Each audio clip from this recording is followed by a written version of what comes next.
gabadhoodana waa idin keeni karaa صح hadda waa soo saari karaa saakan waa wareystay meelan ku wareystay idin la leeyahay Nairobi joogtaa صح gabadha u dhashay gabadha xamdi la yiraahdo xamdi abshir gabadha la yiraahdo gabadha u dhashana waa joogtaa iduna صح oo idin la hadli doontaa waxa weeye arintu waa soo baarnay ninkan uu kala hadlay صح wuxuu kala hadlay oo warbixinta aan siinaa waxa weeye intii aan baarista ku waday wuxuu dhahay anigoo 14 jira oo lumay ayaa gabar reer Puntland ay caawisay صح gabadhii waxaan ku dhahay ka timid waxay tir Puntland baan ka imid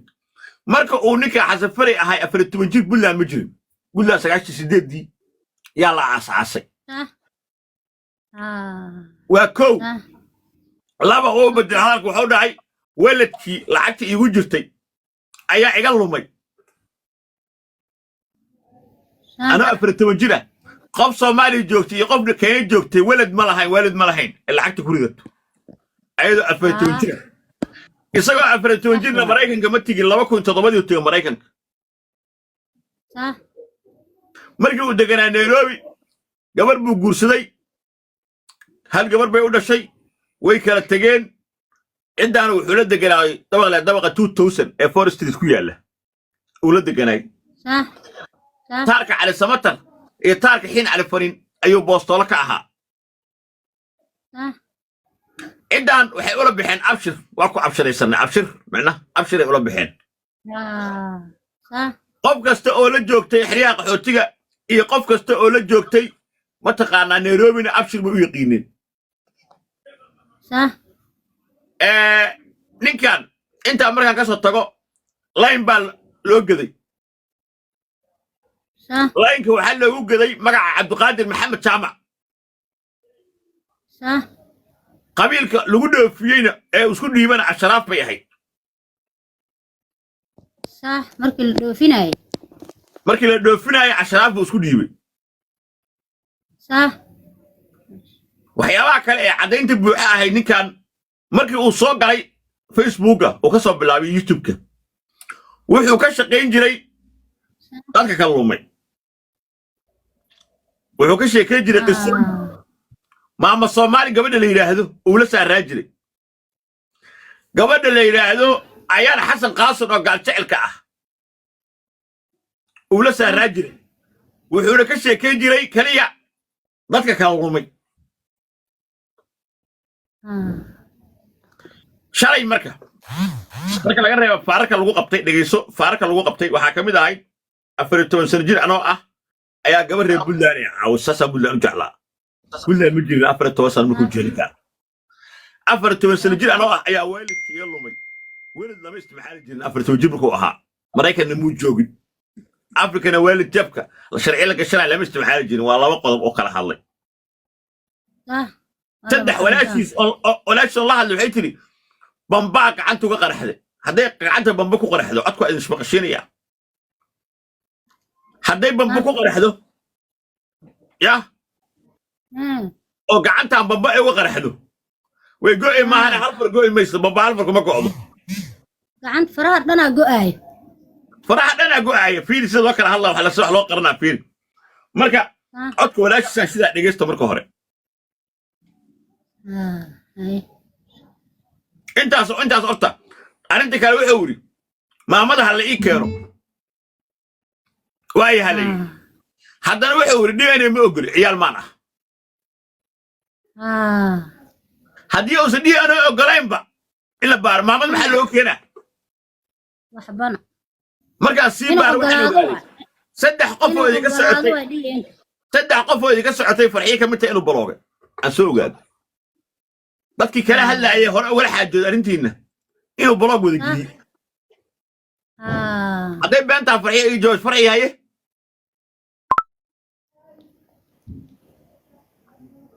waa maadsantahay daahir xog badan ayaad soo aruurisay dabcan oo ahna ku maadsantahay waqtiga aad gelisay xogtaasi muhiimka ah waana aadaan ugu faraxsanahay intaasi inka badanna dabcan waa rajayn doonaa waa run dad badan oo aan u diray ama ha ahaadaan dad wariyaal ah ama dad caadi ah oo social media caan ka ah ama dad ehelka oo qaarkood isku day inay la xiriireenba marka ay informationka qaarkood marka ay u bilaabeen oo mail dhexa ay marayaan qaarkood dad badan waa ay jirtaa oo ay blog ay saareen waxaaba ka mid ah gabar uu maamada ay dhashay oo hadda dalka ka maqan dadka uu blog saaray ka mid tahay waa run arrintaasi waa xaqiiqo. Right. Okay, Albanese.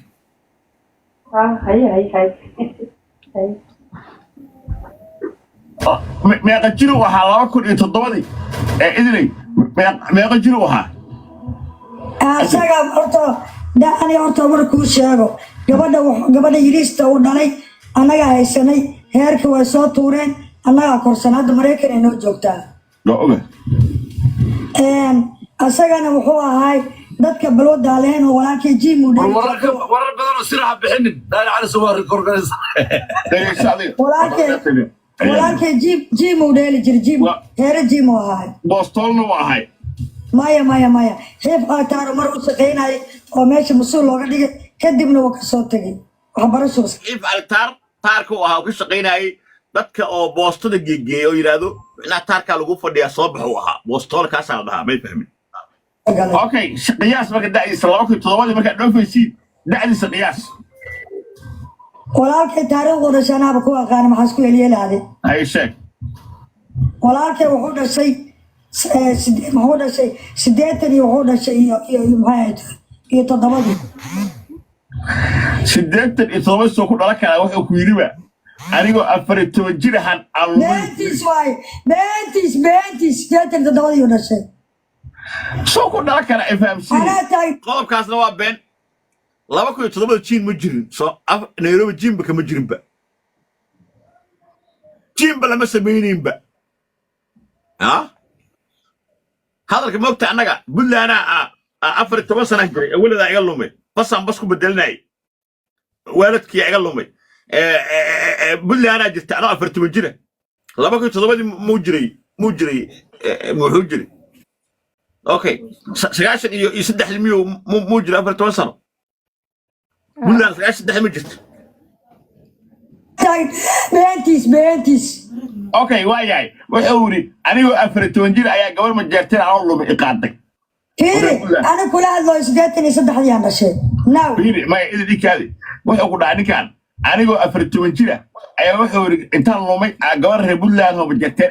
أي عاوسك